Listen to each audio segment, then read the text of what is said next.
notre Seigneur Jésus soit pleinement béni. Combien il est digne, notre Sauveur, que son Église l'acclame. Combien il est digne que nous le servions de tout notre cœur. Combien il est digne de notre amour. Nous qui étions perdus, il nous a sauvés. Il nous a donné un grand salut, un salut merveilleux, un salut parfait.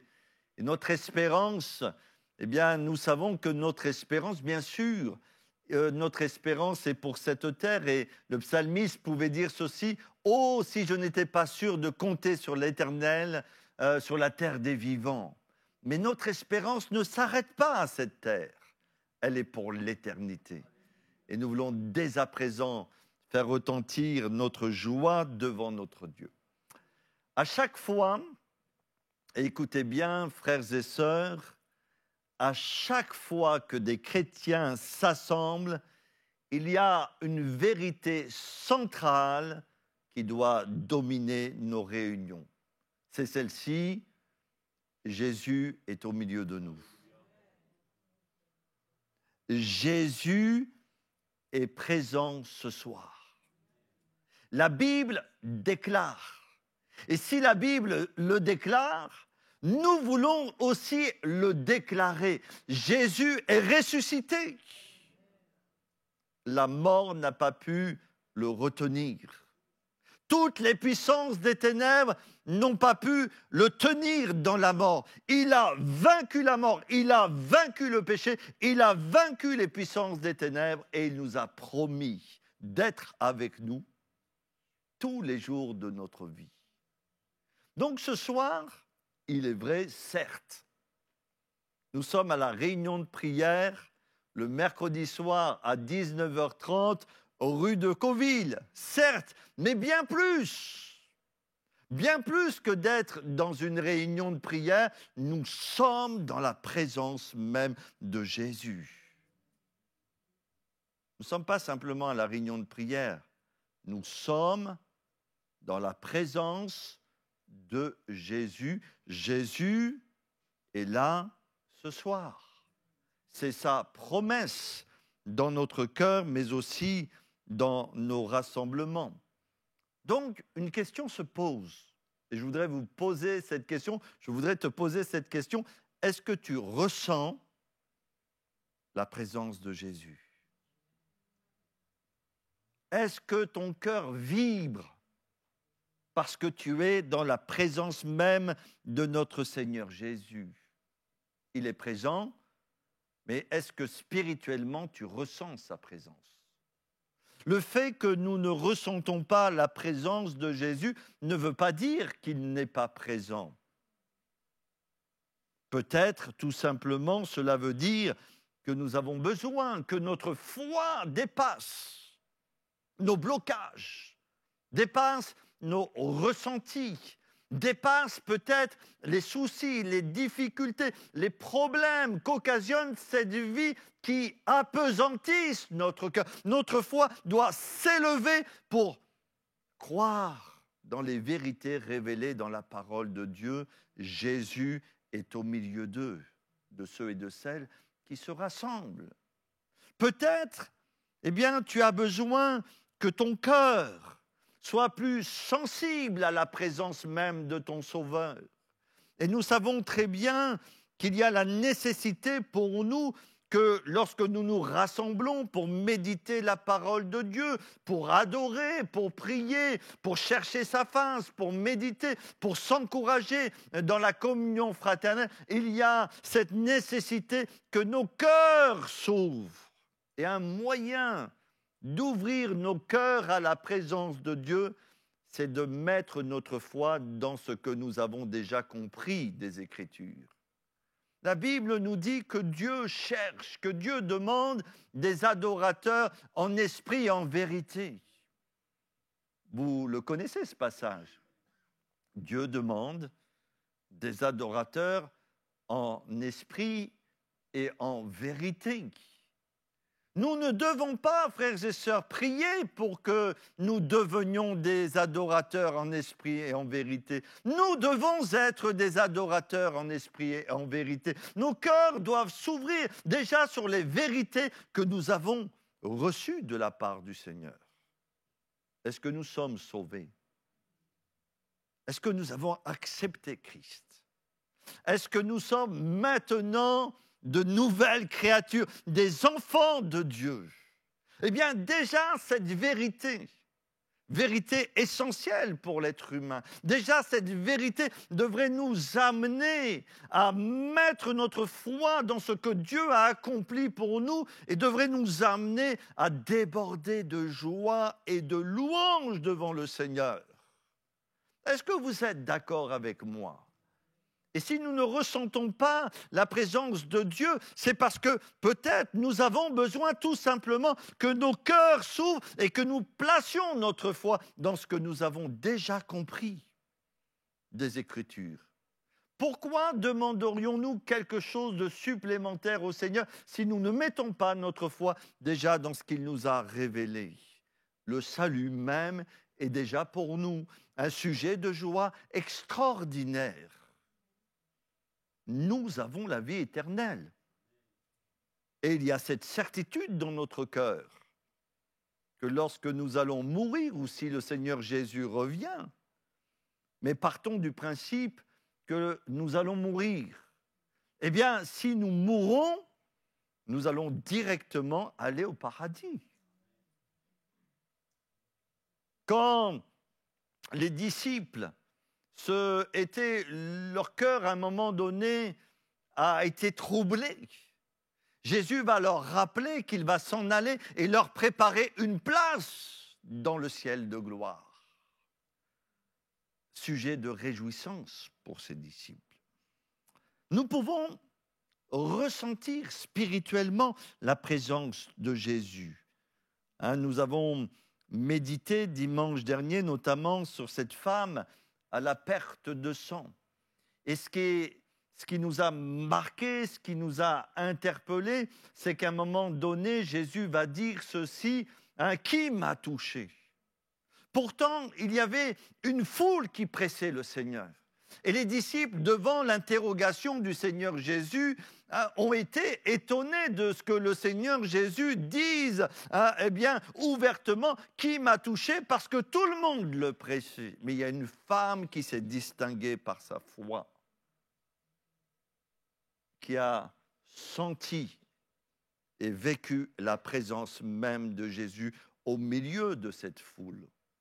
Des gens le touchaient, mais ne sentaient pas la présence de Jésus. Des gens étaient présents, mais ne sentaient pas la présence de Jésus, comme cette femme l'a ressenti au moment où elle a touché le bord du vêtement de notre Seigneur Jésus, où l'Écriture nous dit qu'une force est sortie de Christ et cette femme instantanément a été guérie. Que nos cœurs s'ouvrent dans nos réunions à la présence de Christ.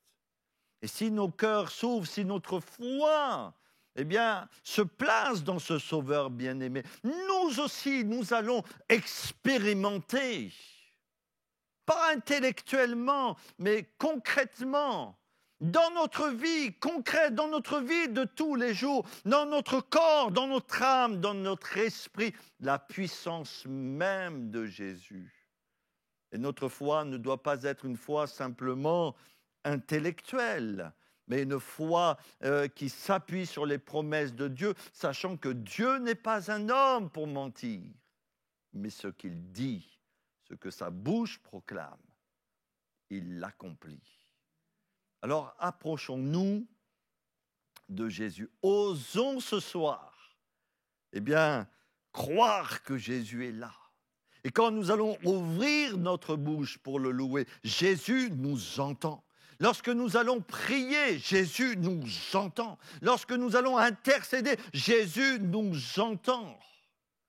Et Jésus veut déverser ses grâces, ses bénédictions. Il veut poser ta main sur toi pour te délivrer de tes péchés. Il veut poser ta main sur toi pour te restaurer. Il veut poser ta main sur toi pour te consoler. Jésus est là.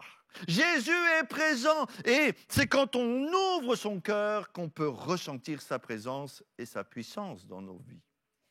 Lisons un passage dans l'Évangile selon Luc, chapitre 5, et à partir du verset 17.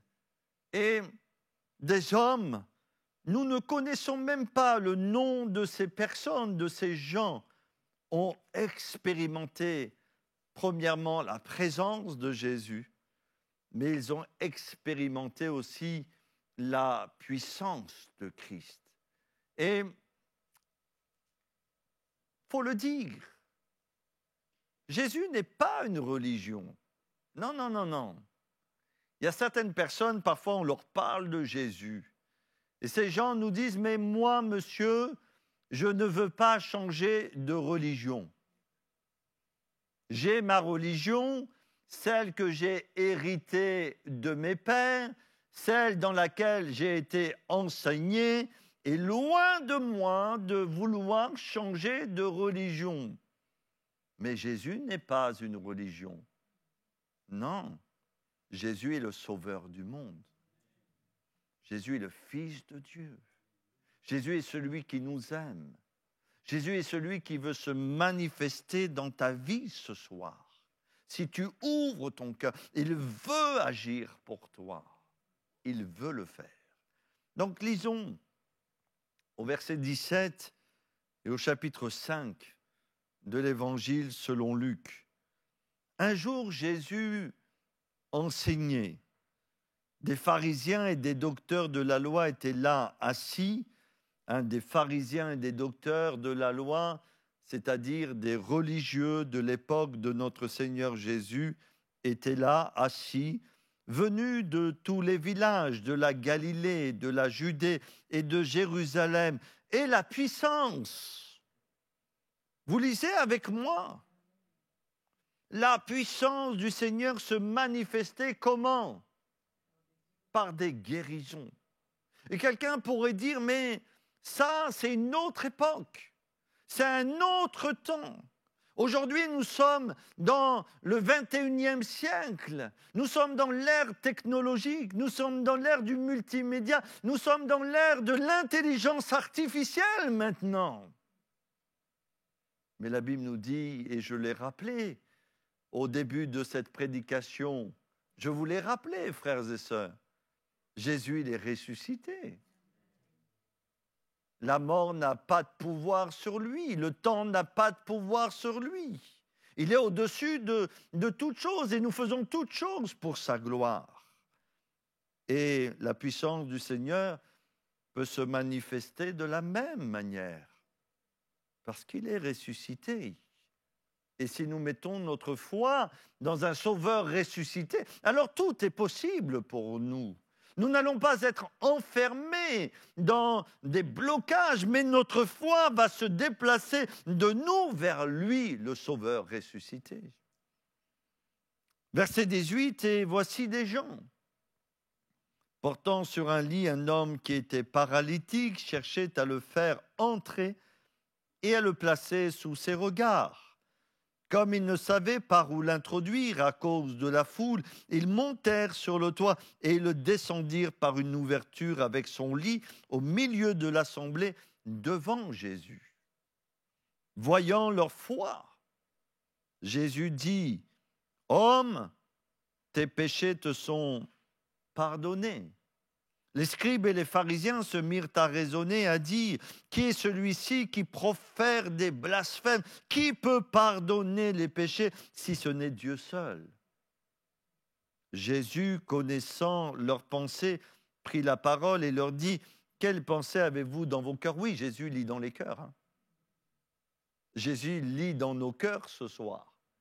Jésus voit dans nos cœurs. Il sonde nos cœurs. Il sait s'il y a la foi dans nos cœurs. Il sait pourquoi nous sommes là ce soir. Jésus, eh bien, voit toute notre vie. Rien n'est caché devant lui. Voyant leur foi, Jésus dit, « Homme, tes péchés te sont pardonnés. » Les scribes et les pharisiens se mirent à raisonner, à dire, « Qui est celui-ci qui profère des blasphèmes? Qui peut pardonner les péchés si ce n'est Dieu seul ?» Jésus, connaissant leurs pensées, prit la parole et leur dit, « Quelle pensée avez-vous dans vos cœurs?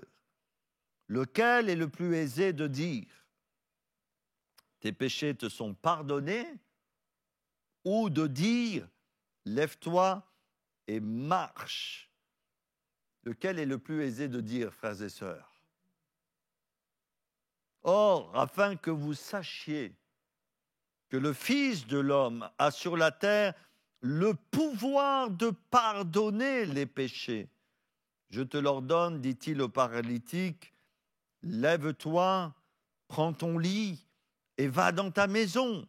Et à l'instant, il se leva en leur présence, prit le lit sur lequel il était couché et s'en alla dans sa maison, glorifiant Dieu. Tous étaient dans l'étonnement et glorifiaient Dieu, remplis de crainte. Ils disaient, « Nous avons vu aujourd'hui des choses étranges. » Comment nous approcher de ce Seigneur pour voir, comme ces gens, comme cette femme à la perte de sang, la présence et la puissance de notre Seigneur Jésus?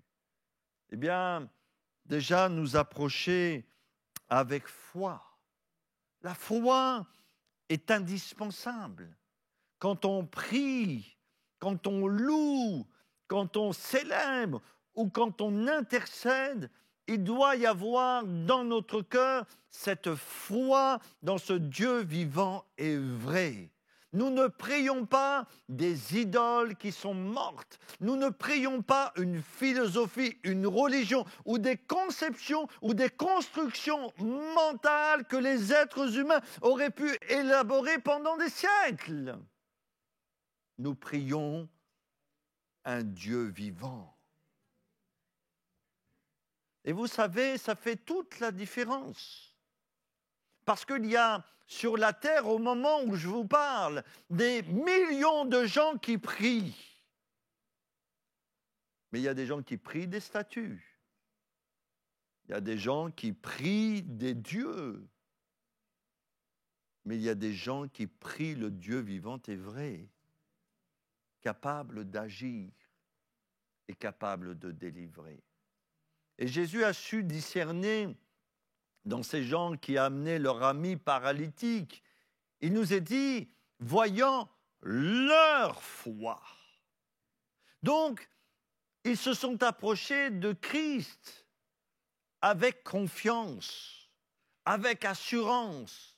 Il y avait au fond de leur cœur une certitude inébranlable qui leur a permis de persévérer devant les obstacles. Celle que s'ils touchaient Jésus ou s'ils venaient dans sa présence, parce qu'ils ont mis cet homme sous les regards de Jésus, Jésus ferait quelque chose pour eux. Est-ce que nous avons la même foi? Jésus est présent, Jésus veut agir, mais avons-nous la même foi? Peut-être notre foi doit grandir, doit se consolider, notre foi doit se déplacer de l'impossible vers le possible, des impasses vers le miraculeux. Notre foi doit se placer de nous-mêmes pour être placée dans ce Sauveur qui a tout accompli pour nous. Il y a une expression que j'aime bien dans ce passage de la Bible. Il nous est dit que le but de ces gens était de placer leur ami sous les regards de Jésus. Et nous qui lisons la Bible et qui avons une vision globale des Écritures, nous comprenons ce que cela signifie. C'est que ces gens ne comptaient pas sur leur bonté, sur leur force, sur leurs actions, sur toutes les choses qu'ils pouvaient produire, mais ils comptaient sur la bonté, la grâce et la puissance de Jésus. Jésus, quand il était sur la croix, a dit cette parole. Et dans l'une de ses paroles, il a pu dire, et écoutez bien, parce que notre foi est dans l'œuvre parfaite de Jésus. Tout est accompli. Et quand on vient vers Jésus, on vient dans ce tout accompli pour recevoir ce dont nous avons besoin. Tout est prêt dans le cœur de Dieu. Et on veut se placer, eh bien, toujours sous sa grâce et sous sa bénédiction. Venir auprès de Jésus pour être entièrement béni. Vous savez, parfois, nous limitons le Seigneur. Et nous limitons le Seigneur concernant ses grâces et ses bénédictions pour notre vie. Et dans ce passage de la Bible, nous voyons que le Seigneur Jésus a non seulement guéri cet homme, il l'a guéri. Et moi, je crois que Jésus guérit encore. Je crois que Jésus délivre. Je crois que Jésus est capable ce soir de délivrer quelqu'un. Mais non seulement il a guéri cet homme, et quelle guérison! Et cette guérison a attesté qu'il est venu quoi faire? Qu'il est venu afin que tout être humain soit pardonné de leurs péchés. Derrière le péché, il y a le diable. Derrière le péché, il y a les puissances des ténèbres. Et l'être humain est lié par ces puissances des ténèbres. Derrière le péché, il y a la culpabilité. Derrière le péché, il y a la mort. Derrière le péché, il y a l'esclavage. Derrière le péché, il y a la noirceur de la vie. Derrière le péché, il y a la dépression, l'angoisse et tout ce que vous pouvez imaginer. Mais Jésus, il est venu nous pardonner, nous délivrer, nous relever et nous sauver. Et quand il a vu cet homme, il a vu ce qu'il y avait dans son cœur. Il a vu les traces, les choses qui ont marqué profondément la vie de cet homme. Il a vu la noirceur de son âme. Il a vu, eh bien, l'œuvre destructrice du péché. Mais il a pu lui dire, parce que lui-même allait donner sa vie à la croix du calvaire, ô homme, et j'ai envie de dire, aux femmes, s'il y avait des sœurs au milieu de nous, tes péchés te sont pardonnés. Donc, il a eu une entière guérison. Et Jésus veut nous bénir dans tous les aspects de notre vie. Et puis la dernière chose que je voudrais partager avec vous, venir auprès de Jésus pour nous laisser transformer par sa parole. La parole de Dieu, c'est la vérité. Et nous devons permettre au Saint-Esprit d'œuvrer au travers de la vérité dans nos cœurs. Dans ce passage des Écritures, il y a des gens instruits, des scribes, des pharisiens, des gens qui connaissaient la Bible, qui connaissaient la Torah, qui connaissaient la loi. Ils étaient instruits dès leur enfance dans ces choses-là.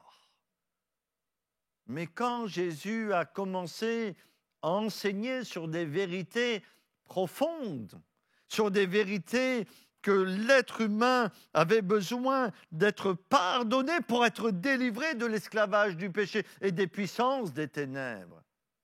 Ils ont commencé à raisonner. Ils ont commencé à s'opposer. Ils ont commencé à dire, mais cet homme, il blasphème. Qui peut pardonner les péchés si ce n'est Dieu seul? Tant que Jésus faisait des miracles, ils étaient prêts à l'écouter. Mais dès que Jésus a parlé de la réalité de l'être humain, sans Dieu, sans Christ, sans l'amour de Dieu, cela les a dérangés. Alors oui, si on parle de la perdition de l'enfer, ça dérange, ça met mal à l'aise. Surtout si nous ne sommes pas sauvés, ça met mal à l'aise de savoir que nous allons passer l'éternité dans la perdition. Mais néanmoins, Jésus ne veut pas que nous soyons perdus. Il veut que nous venions à lui, que nous demandions pardon, que nous nous repentions, que nous fassions la paix avec lui. Et il nous donnera, comme sa promesse le dit dans sa parole, la vie éternelle. Et pour nous, chrétiens, c'est bien d'être remis en question. Je dis souvent quand je m'adresse à des frères et sœurs et à un auditoire, les premiers qui doivent se remettre en question dans l'Église, ce sont les pasteurs, toujours. Mais c'est bien, quand on est au contact de la Bible, de laisser la Bible nous remettre en question. Et frères et sœurs, quand Jésus est présent, parce que Jésus est présent à chaque fois que nous sommes assemblés en son nom, sa parole veut nous rendre meilleurs. Elle veut nous purifier, elle veut nous changer, elle veut nous transformer de l'intérieur. Laissons Christ nous remettre en question. Alors, osons croire que Jésus est là. Ouvrons nos cœurs pour ressentir sa présence. Peut-être louons encore le Seigneur de tout notre cœur. Nous avons chanté combien tu es digne, combien tu es digne.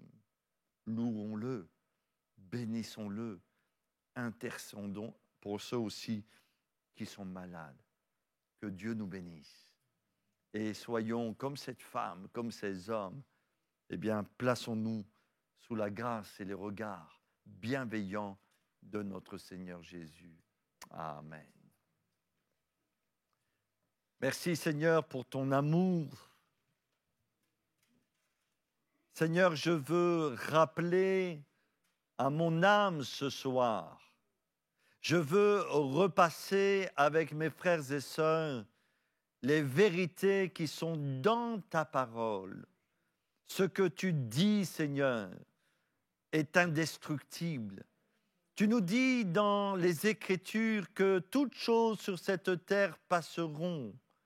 Toute chose, Seigneur, sur cette terre a un début et une fin, mais ta parole, la vérité, demeure éternellement.